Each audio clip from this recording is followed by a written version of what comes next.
Testing. Is it mic on? You all can hear me? Yes, it is. Okay. Our talk is from 7:15 to 8:15, in case anyone's wondering. Last night, I think people were leaving at 8 o'clock. Okay.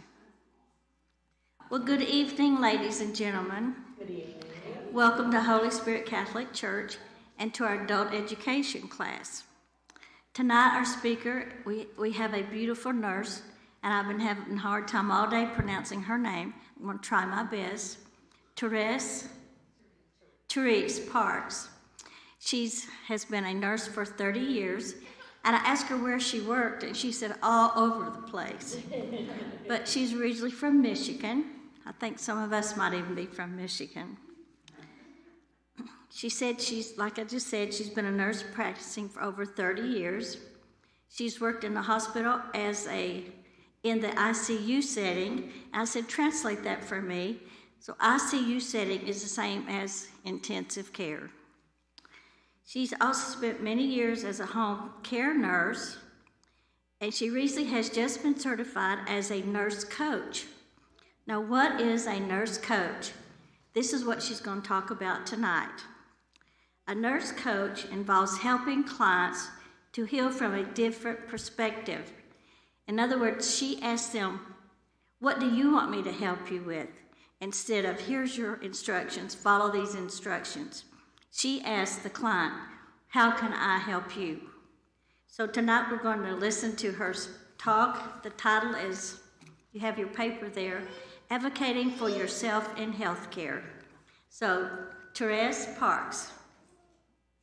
You have the stage.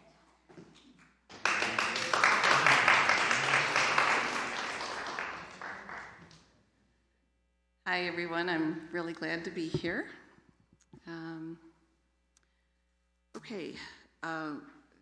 Another definition of nurse coaching real quick that I give is kind of an 80-20 perspective that a client told me. Nursing is kind of 80% teaching, instruction, education, tasks, passing medications, and then the 20% we have time to listen. But in nurse coaching, it's turned around. It's 80% listening, seeing your perspective, trying to help you from wherever you're at, starting, helping you be accountable, just mainly listening. And then the 20% is educating with permission. If you want information on something, we can give you information. So it's just a different perspective. And tonight's is advocating for yourself in healthcare. And tonight is just a more informational, educational stance. It's not nurse coaching as far as listening, but it's just information. And hopefully you will get something out of it tonight. So today we're going to go over 3 main subjects: organizing and tracking your medical information, and partnering with your provider, and talk about it's okay to ask questions and how do you do it, just questioning what's going on. And if you can't hear me, it looks like I think everybody can hear me. If not, just give me an ear. Okay, good. And you are the best advocate for yourself. So just keep that in mind as we're listening tonight. Okay. First, we'll go over organizing and tracking your medical information. How many of you make a grocery list when you go to the grocery store? Anybody? Yes. Okay. And why do we do that? Because we don't want to forget anything. Example of my husband says when I send him out on Thanksgiving Day to pick something up, he says all the guys are on their phone because they forgot to write a list and they want to know exactly what should I get, how many should I get. So just a list makes it so much easier. And then how many of you make a list before you go to your doctor's appointment? Anybody? Okay. So some people already do, and that's what I'm here to talk about tonight, just to kind of come up with some strategies for that. And I've seen this in home care for many years and helped some clients do it and helped my 93-year-old mother-in-law do it. And it's, if you can get more organized, you can be more concise in your appointments. So it helps you and it helps your practitioner too. So, and I came up with, if you can look in your packet, so I'll just go through this briefly. And I put it in a folder. This is how you can do it. Just put it in a folder with little, dividers in it. So, but these are the same pages that I'm going through with you. And I usually have everybody in that family, everybody should have their own, because everybody's history is different. Then you have your own organized right there. So the first page is, it says past medical history on it, and that's just, the whole page is just a brief history of your medical information. So we're trying to get you to have just what history is, diagnosis of something, and then what date in general, and then what surgery and the date, and then past hospitalizations and a date. And allergies, I have this on here a couple places because allergies sometimes get, you forget about them. So, and then at the bottom is a brief family history, and that is for sometimes if there's a genetic component to it, say your family has heart disease, then you and the doctor can see that right away, just quickly. So this is just an overall brief, quick thing of your history. And this isn't anything that you can find it on the internet, your doctor does it every time, but it's nice to be organized and go in there, and then you can quickly do it yourself too, so for just a history. And it's good if you go to the emergency room or anything, even a physical therapist, they all kind of ask what's going on with you and who are you. So next one is medical, your medicines, and usually it's important that if you're on any supplements or vitamins, anything like that, you want to put those on there too. And allergies again, and then pharmacy numbers, put your local pharmacy and your mail-away pharmacy in case you, local is usually just if you need something right away, have a bad cold or something, and then mail-away is usually cheaper, so that's why they do it that way.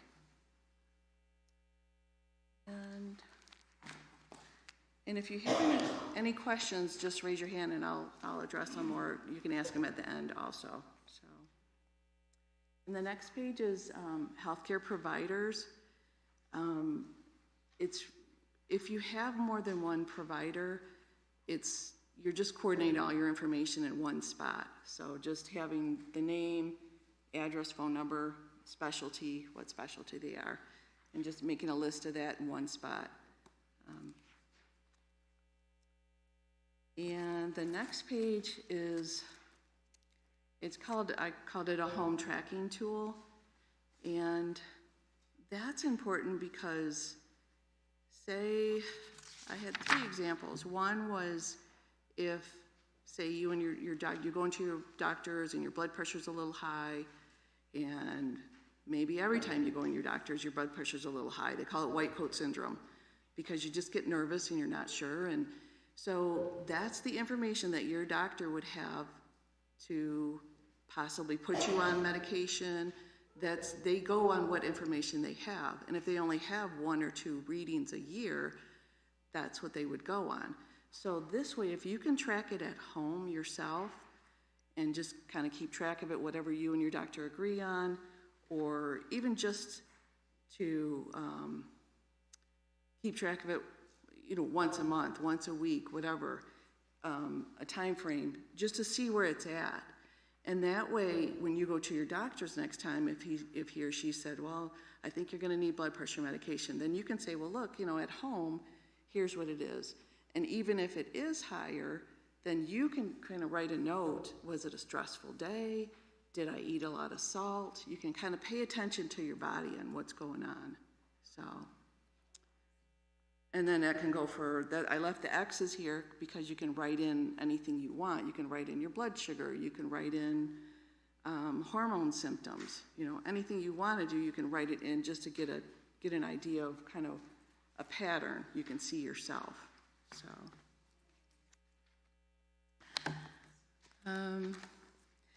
This next section with the blocks in it, it says my symptoms and reason for a visit or questions. And then the next block below that is provider instructions and follow-up. And this one is, so in this one, you can fill this first block out before you go to the doctor. And if you're, again, you're thinking of your questions before you go in, or you're thinking what symptoms you have, if you're, nauseated after you eat, or any kind of symptoms, so that when you get in there, you don't freeze. How many people go to the doctors and afterwards they're like, oh, I forgot to ask this. Anybody? Just forgot to ask 3 questions that I really came here for. So this is what that's for. And then I have different blocks because you can use this every time you go to the doctor, and then you have a record of what's going on yourself, a quick record, just a brief record of what's going on.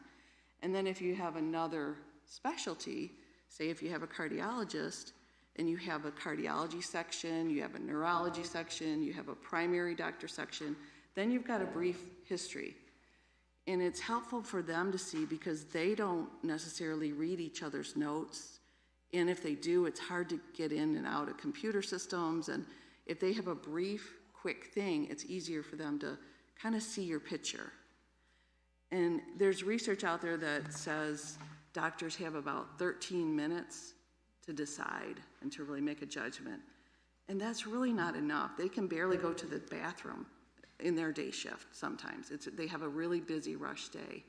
So we're trying to help them out and us out to get better care by just being organized, being concise. So this is what that's for. And if you organize it in different sections, then they can see what the cardiologist, they can get an idea of what that doctor, what each specialty has been doing or thinking.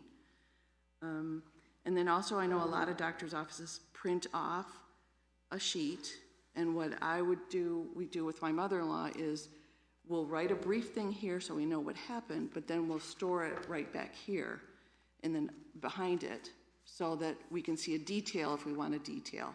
What did the doctor say exactly, so you have it. It's just all in one spot, all concise.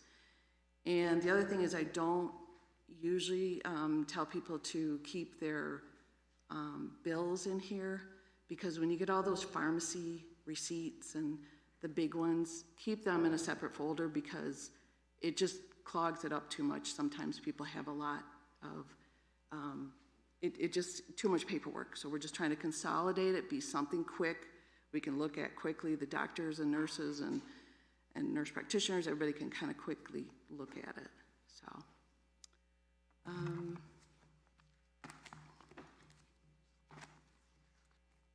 Yes, Don.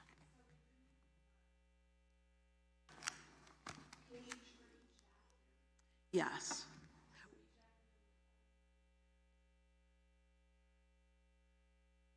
So usually I would do, that's a good question. Usually I would do not each doctor, but each specialty. So if there's two cardiologists in one office, just do cardiology. Yeah.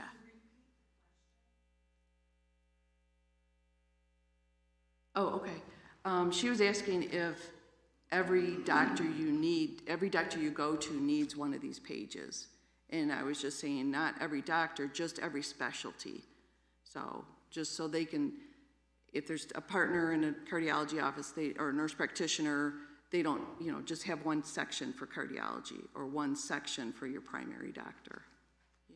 Yeah, thank you. Okay, and in the back you can use it for your lab tests, so you can keep a copy of those. And you can always ask for them to be printed off for you if you want to. I know everything's in the portal, and that's what we'll go over next. But sometimes the portal, like I said, is if you're really computer savvy, then maybe you're already doing it and you really don't need it. But if you're not, it kind of slows everybody down a little bit just to have it on paper and have it concise here. And then the last thing I think I included is, this is just for your wallet or your purse.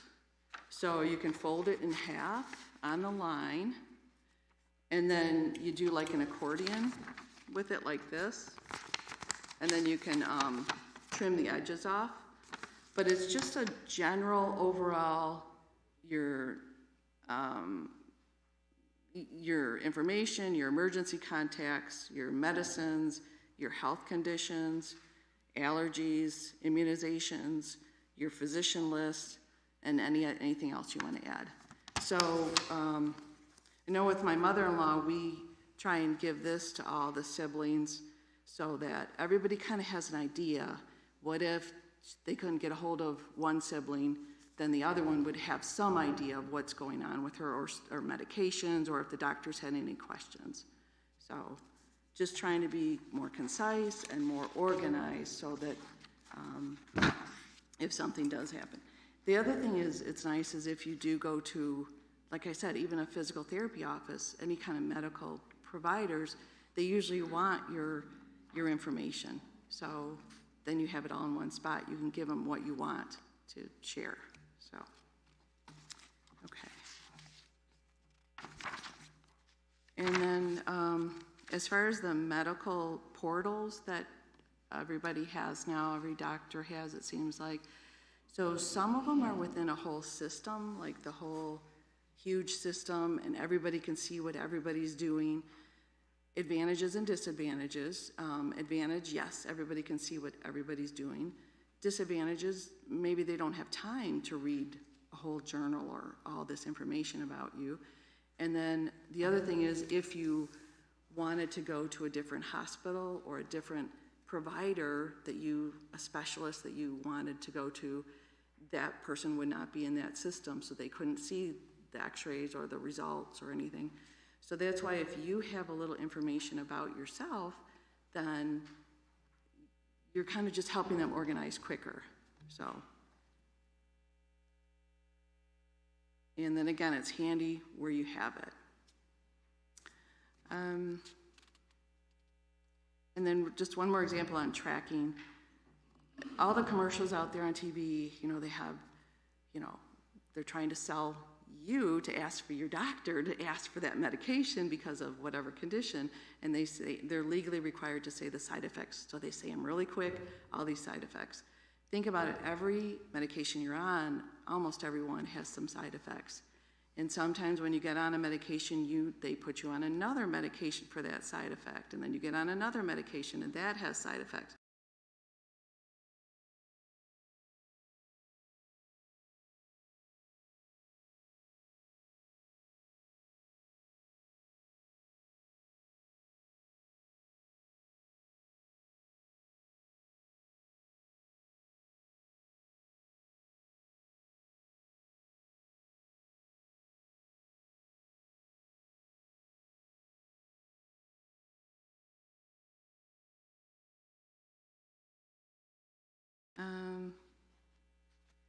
Okay, so any questions with that section?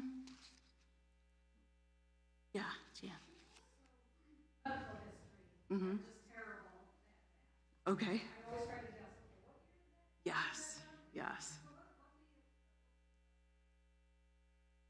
Yeah, so that's a great question. We were just talking about that today. So this whole thing is not to be done in a day, because I know I had a surgery 20 years ago and I forgot the date, right? So I don't know.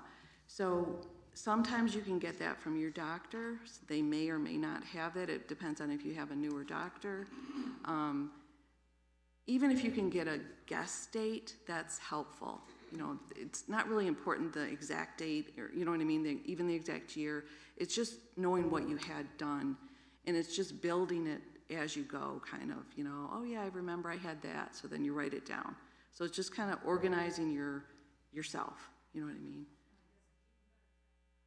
Right, and move forward and just do the best you can, and it'll be much easier if you're starting to get in that habit of writing it down. Yep. And then your doctor also, they may want to help you too, because it benefits them to have you organized too, and paying attention to things and looking out. So I know my mother-in-law, like I said, when we went to one of her appointments, we have caregivers there during the day because she wants to stay in her home as long as she can. And that doctor really liked it, so he made a copy for other patients because they want you to be organized and they want you to pay attention yourself because it takes some of that burden off them too. So, yeah, good question. Okay, and the next section is partnership with your medical provider. And how many of you, again, have felt rushed in your doctor's office? You just feel like you don't have enough time in there, you know, and that's why, because they don't have enough time either. So, an example of two clients who both had cholesterol going up, and client number one was offered cholesterol meds, discussed the alternatives with their doctor, and that client wanted to try lifestyle changes first before they get on any cholesterol meds, and the doctor agreed, and that's how they went forward. Second client felt really rushed, and both the practitioner and them felt really rushed, and there was just no time, and they ended up getting labs, and then she got a call from the doctor's office, 2 weeks later, and the tech was telling her, yes, the doctor wants you to go on this medication, on cholesterol medication. And there was no discussion or no time, it was just rushed. So that's why we're trying to slow ourselves down to get organized and to ask, okay, how do I talk to the doctor? What's the procedure? How do I talk to the doctor? So, and if we get that relationship going, that partnership going, then it's easier for both of us, for them and us. So, okay, the first section is how to find a provider that supports your health and healing. And it's not just about shopping around. There's a lot of doctors retiring now, especially with COVID. So some people are stuck, like, oh, now I got to find somebody else I trust. So how do you do that? You can ask friends, family, ask around to people you trust. The provider may or may not have someone lined up, a younger physician that is lined up to take care of you, that you want to, again, just see if you're comfortable with, see if it's the right fit. Check your insurance company to see if they're in network, if they're covered. And you can look at websites. Sometimes they have a little blurb about the physician, what they specialize in, what their hobbies are even, just to kind of find somebody that's the right fit for you. And then another thing is talk to the office staff if it's a new practice, because you want to make sure that fits good for you too. Because if they never answer the phone and they just take messages, maybe that's not your style. You know what I mean? You just got to find the right fit. So you might just call them and say, hey, I'm just thinking about coming to this practice. How do you take messages? How do you talk to a nurse? How do I talk to a doctor? Just those kind of things. Next is preparing for your appointment.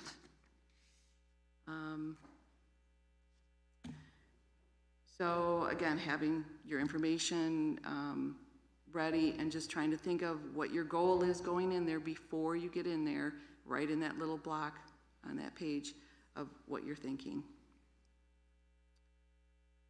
Next is let them know if you're having a hard time understanding them.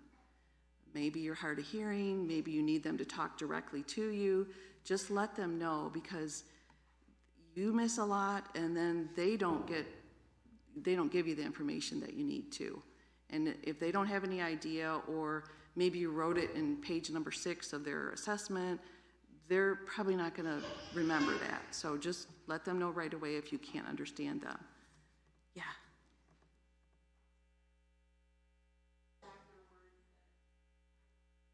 Yeah. Yeah. So, that's another reason to just tell them. Yeah, just ask questions. Yep. Oh, yeah, sorry. She was just saying sometimes doctors use bigger words and, medical terms that you don't understand. So, and again, that's where you just slow them down a little bit and say, I'm sorry, I don't know what that word means. Can you explain it a little bit? Just so you're both on the same page. Yep. Good question. Yeah. How would I get in touch with you? Are you self-employed? Would I go through a doctor to reach you? So I'm a part-time nurse still, but nurse coaching, I'm starting the business. So I have a website, and I think it's on some of the pages there, and I've got a card back there. And nice thing is, I think it's starting to take, it's starting to get some movement, because nurse coaching just got a CPT code, which is a procedure code in the doctor's office. And what that means is that we'll get to bill, the doctor will be able to bill for our services, because people need to slow down a little bit. We can't just hand you a paper and say, good luck, you know what I mean, I'll see you in 6 months, because it's really not working. There's so much chronic disease. So we've got a CPT code, and right now it's in the research phase, and it'll take a little bit to get through to make sure that, yes, this is a good idea, and yes, this is decreasing hospitalizations, yes, this is getting people well. A lot of our stuff's based on lifestyle, which is just diet and exercise, and it's hard to do. You know, so that's why it's coming. So are insurance companies paying doctor recommended? Right. So right now they're not. They're not. Some companies are paying for nurse coaches right now. Medicare is not at this point, but if we get this code, which we did, we just got a CPT code, which is a procedure code in the doctor's office. So it's coming, it's just not here. The payment section is not here because we're in the research phase. So what will we pay you an hour? So I guess, good question. I mean, I'm just starting, so my fee would be $40, I guess, to come. And then there's packages which include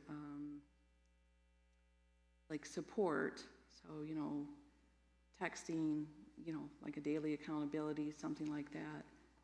Yeah. Mm-hmm. Yes. Nurse coaching's only about 10 years old, I think. And they just got a board certification, and it's just really getting moving. Yeah. Yeah, thanks for asking. Yes. Oh, yeah. Oh, okay. So she was just asking, LaQuita was just asking, how does my service work? How do nurse coaches work? How does this whole thing, what does it look like if someone needed me? And I said, we're just getting started in the nurse coaching movement. We're taking off. We just got a CPT code, which means that it's a code to pay for something in a doctor's office. So we just got that, but it's still in the research phase.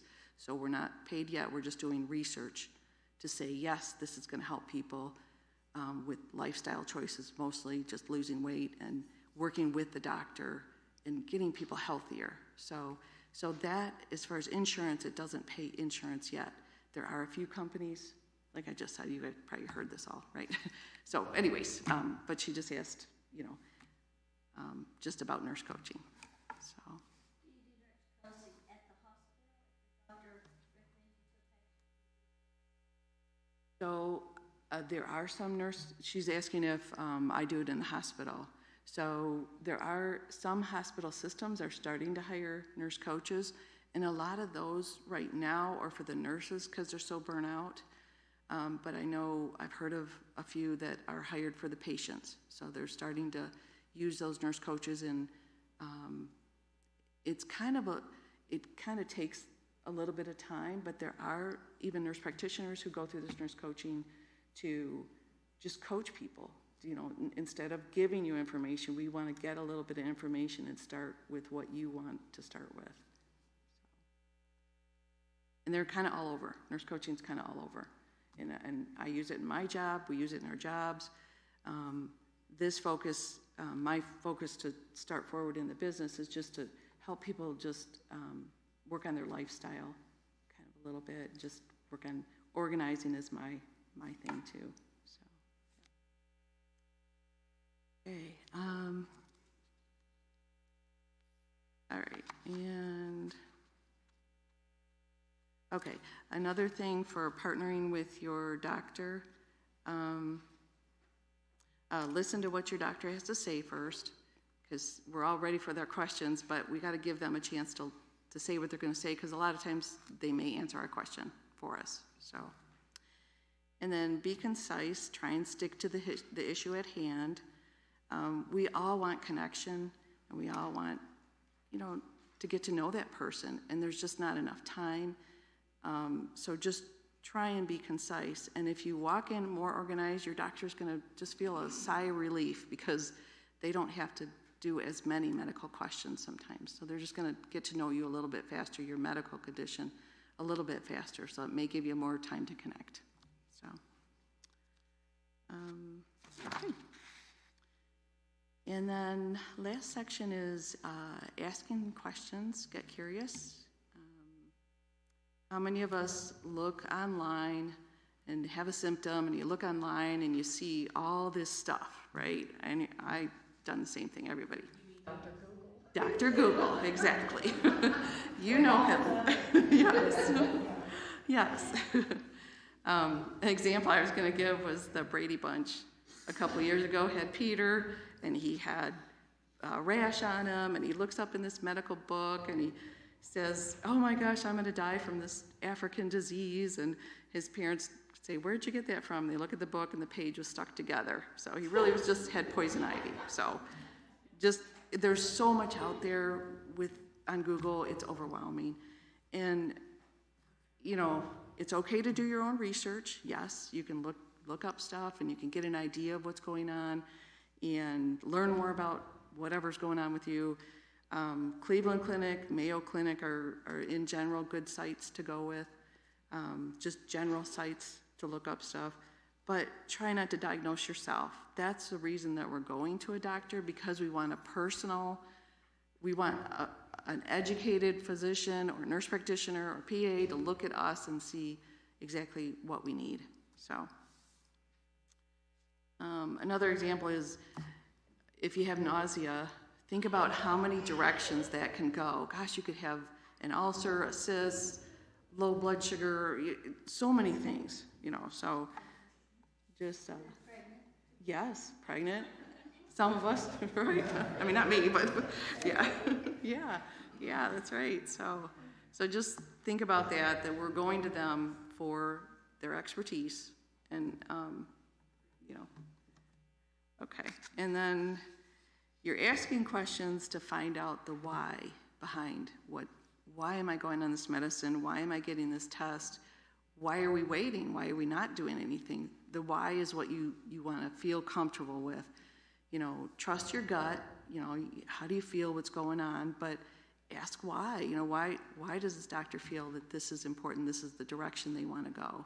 So, and then possible questions if you have a non-emergency illness. And the ER is a whole different thing, because if it's an emergency, maybe you need it quicker. You can still ask, definitely, but it might be more life-threatening. So be careful of that. And then you can ask possibly, when did the symptoms start? What do I think caused it? And what makes it worse? What makes it better? How long does it last? How often do I have it? Am I eating anything before? Just go through questions and ask yourself these, because some of them your doctor may want to ask you, but in 13 minutes, think about it. He's not going to have a lot of time to ask you very many. So if you can get some of that legwork done by yourself, that's great, and it'll help them out too. So, and then if you're getting a procedure, again, there's just more questions you can ask. Ask if there's other options before you get a treatment or procedure done. Is there anything else they can do first? And anything else you can do first too. Sometimes can you eat differently? Can you, exercise more? Ask them what it is. Ask the side effects. What are the downsides of having this procedure? Is, what could happen, and are there simpler, safer options to do it before you jump in and have, if they open you up, what if they could do an exploratory lap, was just needle stuck in and doing a surgery that way? Is there any other options? So you can ask them that. And then what happens if I do nothing? What does happen, right? And sometimes we forget to ask that, but you still have a choice. So, and then bringing someone with you to ask questions or to help you, especially if you go in the emergency or the hospital. It's good to have eyes and ears to help you speak if you're not feeling well. Sometimes we get so independent, we just think we can do everything ourselves, and we don't ask for help, a lot of us, so, and then at what point do you need help? Then you're kind of like, oh, I need help now, and it's harder to ask sometimes. I say, you're the best advocate, but someone you love close to you or who cares about you is your second best advocate. So someone who knows you, and even if they could pick up that folder, they could really know you pretty quickly, know something about your history, something about what medications you're on, so they could advocate for you if you needed it. So, instead of, I met some people in the past that, they just kind of said, well, my doctor knows everything. And, if your doctor's that busy, he's probably not going to have time to stop, and call the ER for you. Some do, some don't. So it's a good idea to just have your own way of communicating your own information. So, and then another person who can advocate for you is, as we get older, as partners, spouses get older, sometimes we keep this area separate. We don't even know what's going on with our spouse. We know generally a little bit, but it's kind of some spouses I've seen keep it real private. And again, in that moment where you're going to need an advocate, you want somebody who loves you to advocate for you. And not that your doctor doesn't love you, he probably does, but just, you really want somebody close to you. So it's good to share each other's information. And I've seen some spouses go to the doctor with each other. They just make their appointment together, and they end up, going, even, they're not the whole time, but even just popping in and saying hello and just getting that relationship, that partnership going. So,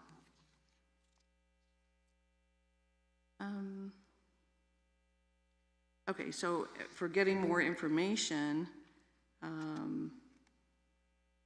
so one thing is you got to be careful of the HIPAA laws, the privacy laws. They don't want anybody to disclose any information to someone that is not privileged to that.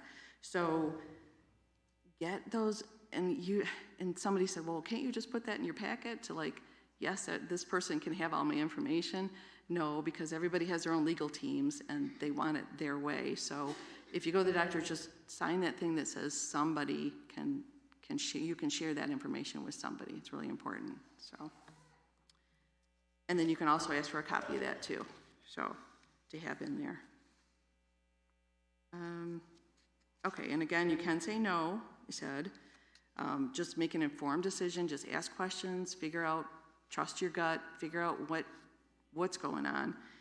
And then be aware, though, of the possible consequences, because it could be dangerous. So just be aware of that.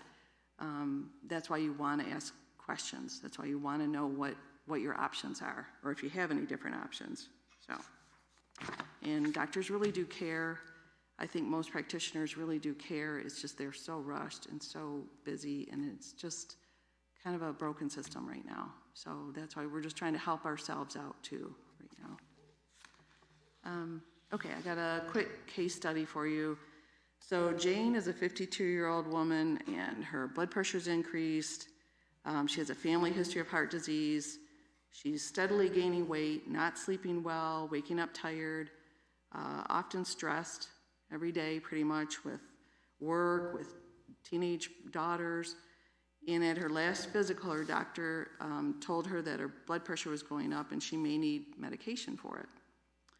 She was given a page information on low-salt diet, and they ran out of time, so that was the end of the appointment. And since then, her next appointment is going to be in 2 months, and she's trying to eat better. She misplaced some of her information from the practitioner. She's nervous about her appointment. And could this med pack, this organization, help her? Yes, because if she can get more organized with her own health care, kind of look at her own body, think about her own health. She can track her blood pressure. Even 2 months of it even 2 weeks of it is better than, it gives a physician more of a picture of what her blood pressure is. And say if she wrote down when her blood pressure was going up, was she had a stressful day that day? Did she have a lot of salt that day? What was going on that her blood pressure was up? It'll still give them more information than nothing. And then also she could write down her pre-questions. What does she want to ask next time? And then share her written information, share her questions with her doctor. You know, it makes it more concise, more focused for both of them. And the whole reason that we're doing this is to hopefully get to the root cause of what is causing her blood pressure to go up. Maybe she doesn't even need a blood pressure medication. Maybe it's hormones at 52. Maybe something's going on that way. Maybe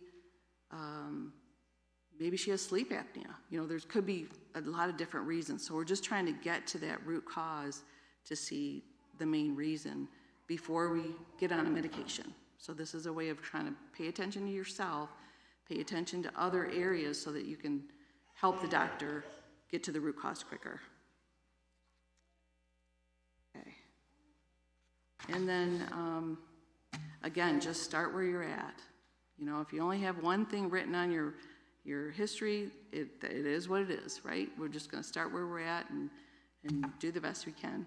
So tonight we talked about organization and tracking, and then partnering with your doctor, and it's okay to ask questions. And if you could, there's a little survey on there, if you could just fill it out. That's just for me to learn, because I'm just new at this. I'm not used to speaking in front of people, so it's just for me to get better at it, and also to see if there's anything that most people would like, what other topics most people would like. So, okay. Any other questions? Yeah, Linda. Yeah. Yeah. Okay. Yeah.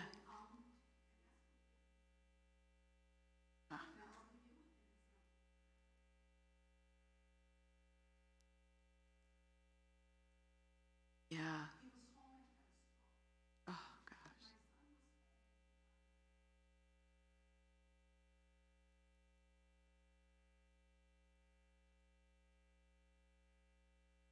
Yeah.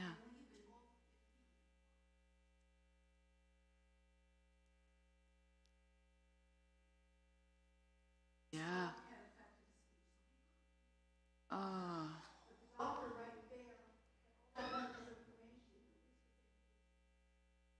Right.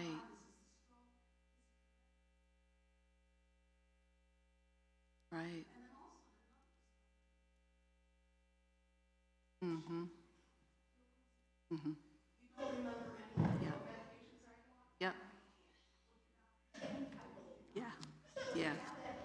Yes. Yes. Yes. Or even this, right? Because you're right.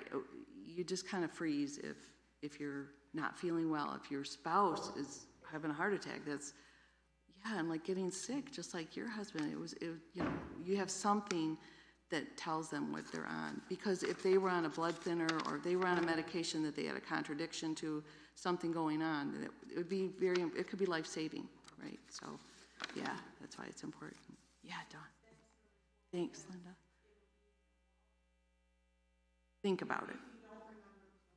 Yep. Right.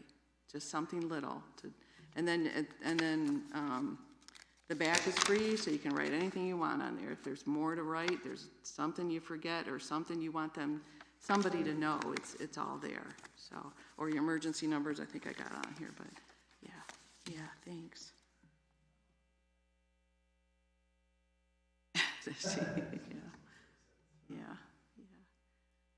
Yeah, Sherry. Mm-hmm.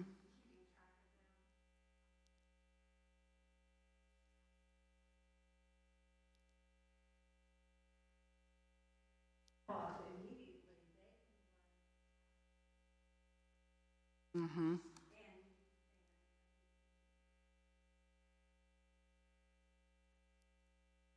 Yeah.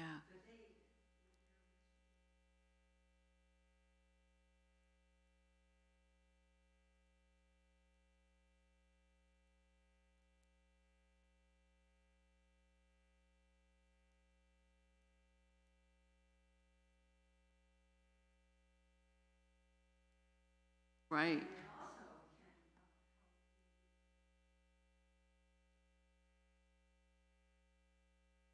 Yeah.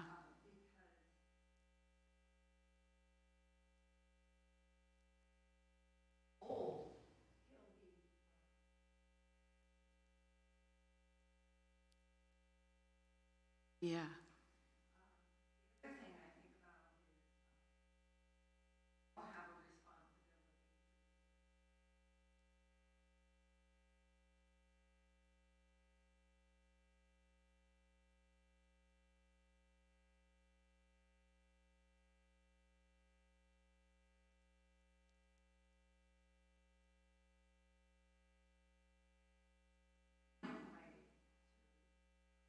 Yeah. Yeah. Yeah, that's a great point. And every test result you have done, you can ask for the results. And I never even thought about that, but you worked in ER, right? So you know if they do an EKG on you, all the pads and just to check your heart, that's a great point. Then you could really have that to even show your cardiologist yourself. There's just such a web out there, it seems like, for everybody. Yeah, great question. Yeah, great comments. Thank you. Yeah. Say, for your forms that you fill out, Mm-hmm. one easy thing that I do is I just simply look at them Yes. in my smartphone, mark it as favored, and then it comes up Ah, when you look at stuff. yeah, that's a great idea. Yeah. Never keep up with a piece of paper. Right. Just less paperwork. Yep. And then you could, for yourself or your kids, or your loved one, whoever you want to do. Yeah, great idea. Thanks. Yeah. Okay. Yeah. I just want to say how good you did. Oh, thank you. Because I really think there's going to be, Thanks. Thanks, everybody. there's going to be a need for you. Because right now, I know most patients feel that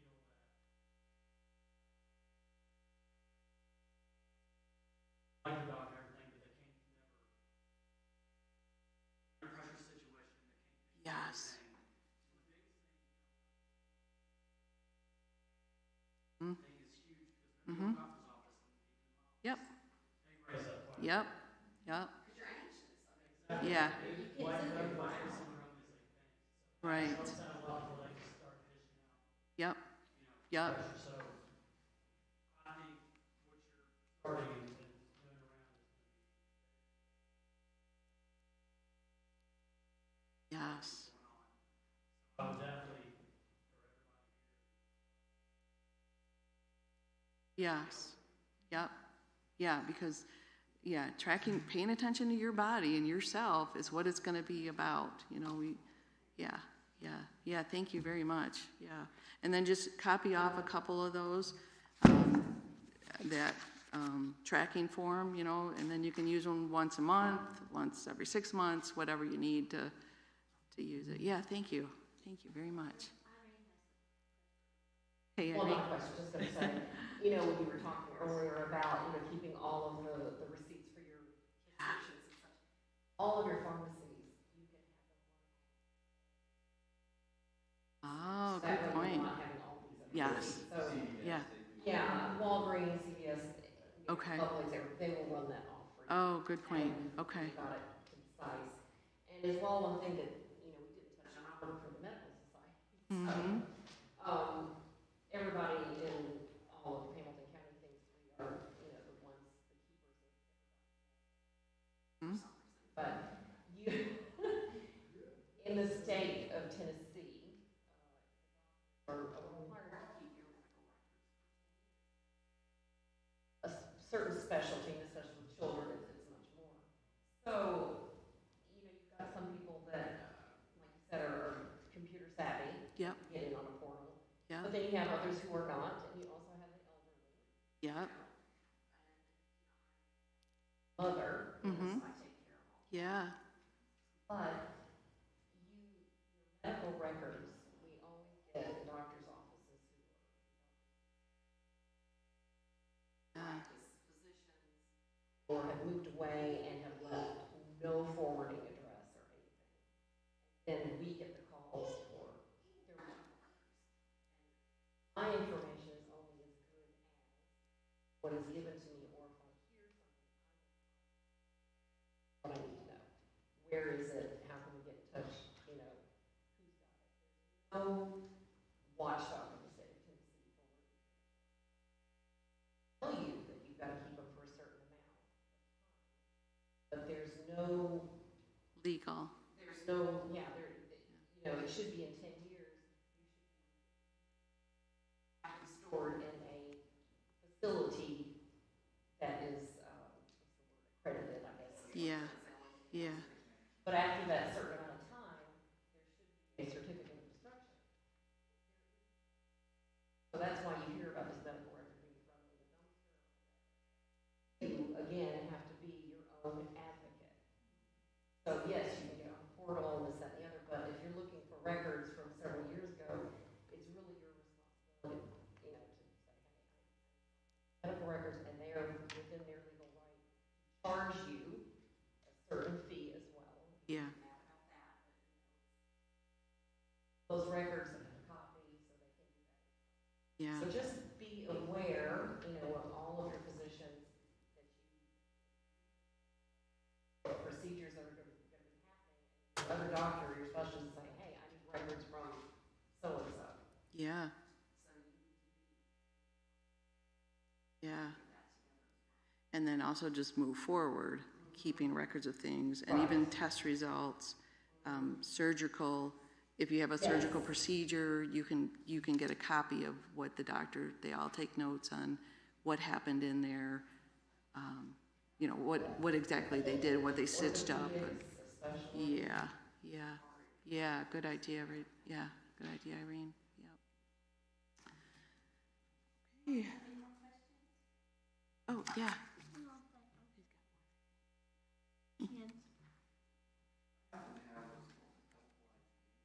Okay. I've seen some out there. There's one called Thrivin' I've seen, and they're great. Yeah. Yeah.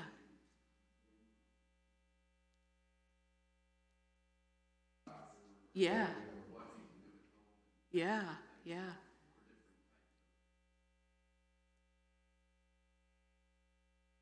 Yeah. That sounds like a great idea.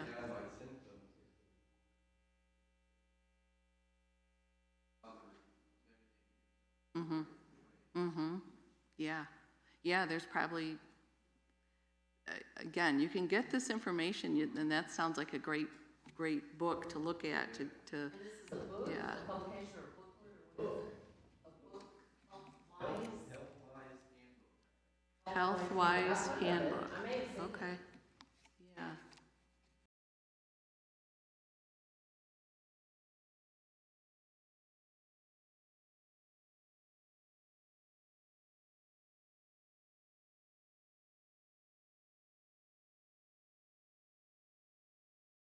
Anyways, yeah.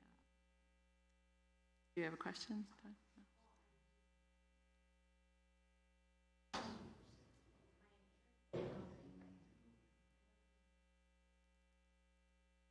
Oh, okay.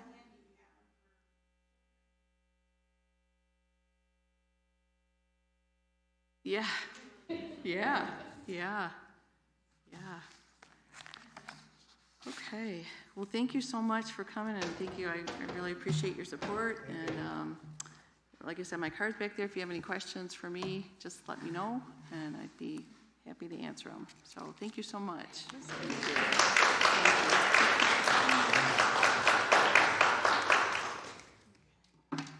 Thank you, Ms. Parks. I think Joanne has left. I was going to ask her to pronounce her last name for me. She's our next speaker tomorrow night, Joanne. How do we say her last name? Evanelski. And she'll be talking about the Divine Mercy Prayer. She'll bring out Sister Faustina's part in it, how the Lord gave it to her. So I hope you all come back tomorrow night to hear Joanne talk. Thank you. Thank you again, Therese Parks.